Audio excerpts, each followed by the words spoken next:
She said it was just a girls' trip. So I booked a room next door. We'd been together for almost 3 years. Her name was Rachel.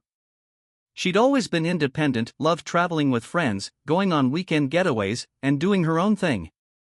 I respected that about her. When she told me she was going on a girls' trip to the mountains for a long weekend, I didn't think much of it. She and her friends had done similar trips before. But then I noticed something strange. She didn't post a single picture of her friends when she was packing. In fact, there weren't any group messages in the days leading up to the trip. And when I casually asked who was going, she hesitated for a split second before naming 2 people I'd never met. My gut told me something was off. So I decided to find out. 2 days before she left, I quietly called the resort she said they'd booked. I pretended to be planning my own trip and asked if there were any rooms available for the same weekend. They said there were plenty. In fact, they didn't have a single reservation under any of her friends' names. But they did have one under hers, booked for 2 guests. That was all I needed. I booked a room at the same resort.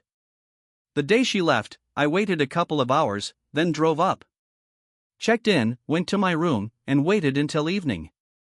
Around 6:30 p.m., I went for a walk near the main lodge. And that's when I saw her arm in arm with a man I'd never seen before, laughing like she didn't have a care in the world. They went into the bar. I followed a few minutes later and sat at a table in the corner. They ordered wine, touched hands across the table, whispered to each other. I stayed until they got up to leave. They headed toward the elevators. I took the same one. We stood there in silence for a few seconds before she turned around and froze when she saw me. "Why are you here?" she stammered. I smiled. "Girls' trip, right?" The man looked between us, confused. She didn't answer. I pulled out the printout from the resort with her 2-person reservation and handed it to her. "Next time you book a romantic weekend, don't use your real name." The elevator doors opened. I stepped out, leaving her standing there in shock.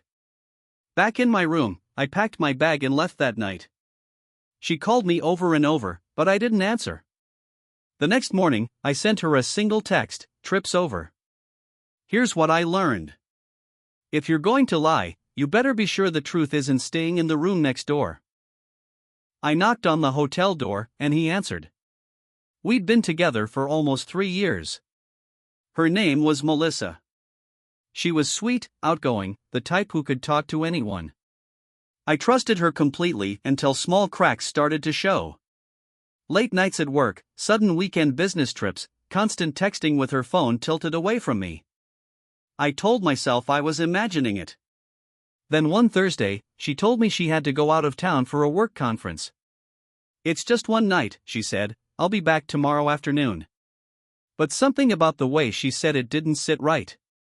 The next morning, while she was in the shower, I checked our shared credit card account. There was a charge from the night before, a luxury hotel, 30 minutes away from our apartment. I decided to find out for myself. I drove to the hotel, walked up to the front desk, and said I needed to drop something off for Melissa. They gave me her room number without hesitation. When I got to the door, I knocked. It opened, and a man I'd never seen before stood there, wearing nothing but a towel. He looked shocked. Can I help you?" I said, "Yeah." "You can tell Melissa her boyfriend stopped by." From inside, I heard her voice, "Who is it?" I stepped into the doorway so she could see me. She was sitting on the bed, wrapped in a robe, eyes wide with panic. I didn't yell. I didn't curse. I just looked at her and said, "You could have told me you were done. Instead, you lied. So now you can explain yourself to him." Then I turned and walked away. By the time I got to my car, my phone was blowing up with calls and texts. I didn't answer any of them. When she got home later, her stuff was already packed and waiting by the door. I'd even printed out the hotel receipt and left it on top of the boxes. Here's what I learned. Sometimes the truth doesn't come from catching them in a message or hearing a rumor. Sometimes it answers the door wearing a towel. I read her texts out loud at the dinner table. We'd been together for almost 3 years. Her name was Emily. She was charming, warm, the kind of person who could win over a room in minutes.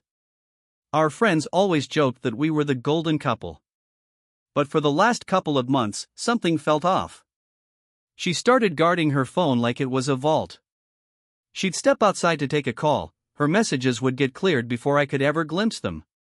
One night, while she was in the shower, her phone buzzed. The preview lit up. Can't wait to feel you again. No name, just a number. My stomach sank. I took a screenshot and sent it to myself. Over the next 2 weeks, I found more. Different numbers, but all with the same tone: intimate, private, undeniably romantic. I didn't confront her right away. Instead, I made a plan. We had a dinner planned with 8 close friends at our favorite Italian place. She loved these nights. The laughter, the wine, the way she could be the center of attention.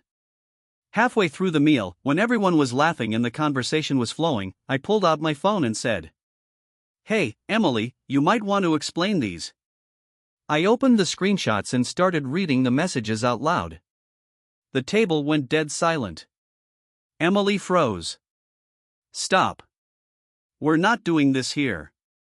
I kept reading the pet names, the references to places they'd met, nights they'd spent together. One of our friends actually put their fork down and whispered, "Oh my God." Emily's face went red. "You're humiliating me," she said. I looked straight at her and said, "No. You did that yourself. I'm just making sure you don't get to hide it anymore." I set the phone on the table, stood up, and put cash down for my part of the bill. "Enjoy the rest of your evening," I said to the group, then walked out. Behind me, I heard her friends asking if it was true, if she'd really done all that. She texted me later that night, "You could have handled that privately." But here's the thing, she hadn't kept it private. She'd made it public the moment she started living a second life while keeping me in the first. Sometimes the truth belongs in the middle of the table, where everyone can see it. I walked in and she froze. We'd been together for almost 2 years. Her name was Jenna. She was the kind of person who always had planned dinners, weekend getaways, little surprises. I loved that about her. But lately, her plans didn't seem to involve me as much. She'd work late more often, or grab drinks with the girls without telling me until the last minute. One Friday, she said she was going to her friend Lisa's apartment for a movie night. It was normal enough, she'd done it before. But that evening, I got a call from my buddy Mark. He lived a few blocks from Lisa. He said, "Hey, I just saw Jenna heading into the Green Lantern. Didn't you say she was at Lisa's?" The Green Lantern wasn't a girls' night kind of place. It was a dim, quiet bar. Perfect for dates. I told Mark thanks and drove over. I didn't tell her I was coming. When I walked in, the bar was half empty. In a booth near the back, I saw her. Not with Lisa, not with any girlfriends, but with a man I'd never seen before. They were sitting close, laughing. She had her hand on his arm, and he was looking at her like she was the only person in the world. I stood there for a moment, just watching. Then I walked up to the table. She turned, and her face went white. "Oh my God, what are you doing here?" I looked at her, then at him. "I could ask you the same thing." She stammered, "It's not what it looks like." The guy just leaned back, clearly uncomfortable. I reached into my pocket, pulled out the necklace I'd bought her earlier that week, and set it on the table. "I was going to give you this tonight. Guess I'll save my money next time." Without raising my voice, I turned and walked out. She followed me into the parking lot, grabbing my arm, begging me to let her explain. I stopped, looked her in the eye, and said, "The moment you touched his arm, you explained everything." I got in my car and drove away. That night, she sent paragraphs of texts about how it was innocent, how I was overreacting, how she never planned for this to happen. But the thing is, you don't accidentally end up in a booth with a stranger, holding his arm, while lying to your boyfriend about being somewhere else. Once you see it with your own eyes, there's nothing left to talk about.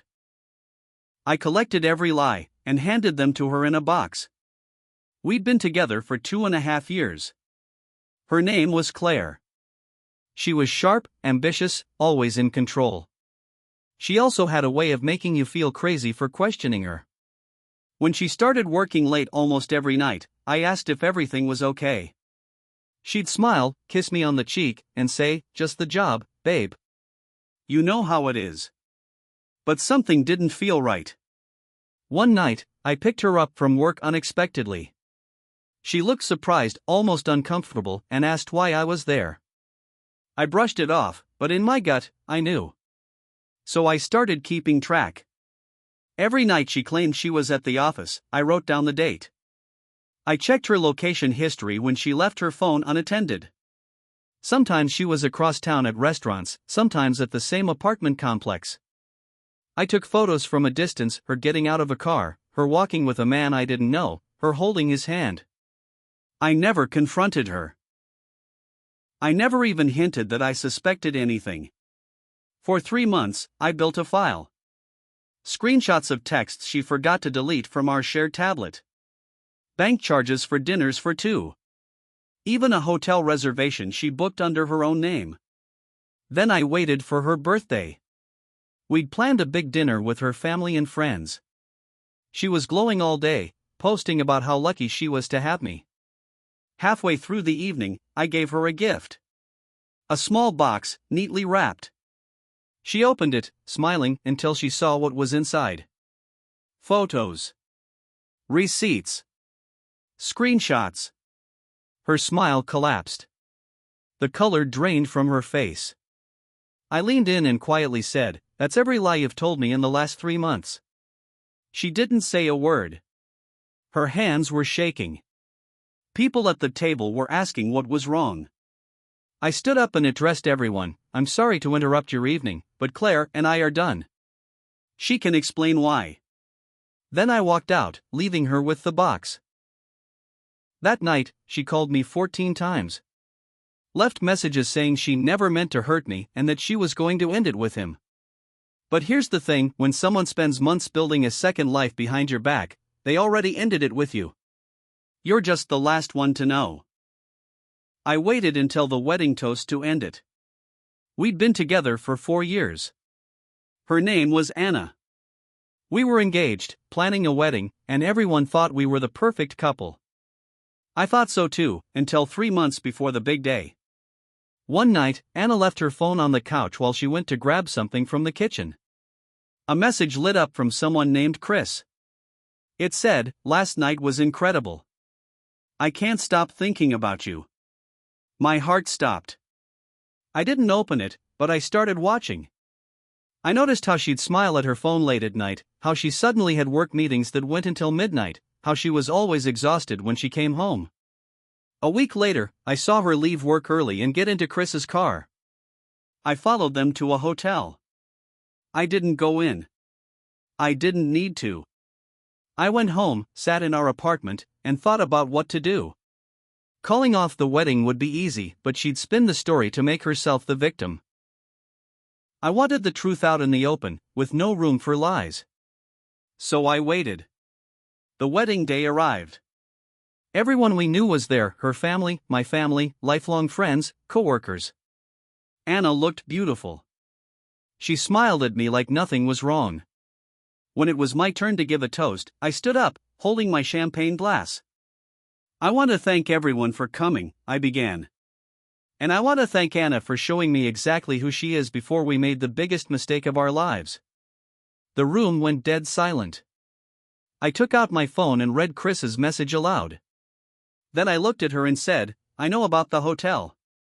I know about all of it." Gasps. Murmurs. Her father stood up, asking what was going on. I turned to the crowd. "This wedding is off. I wish you all a wonderful evening." I set down the mic, took off my ring, and walked out. Behind me, people were calling my name, but I didn't stop. Later, I got messages from friends saying she tried to tell everyone it was just a mistake and that I was overreacting. But they'd seen my face. They knew it was over. Here's what I learned. The truth doesn't always need to be whispered in private. Sometimes it needs to be said into a microphone, with every witness you can find.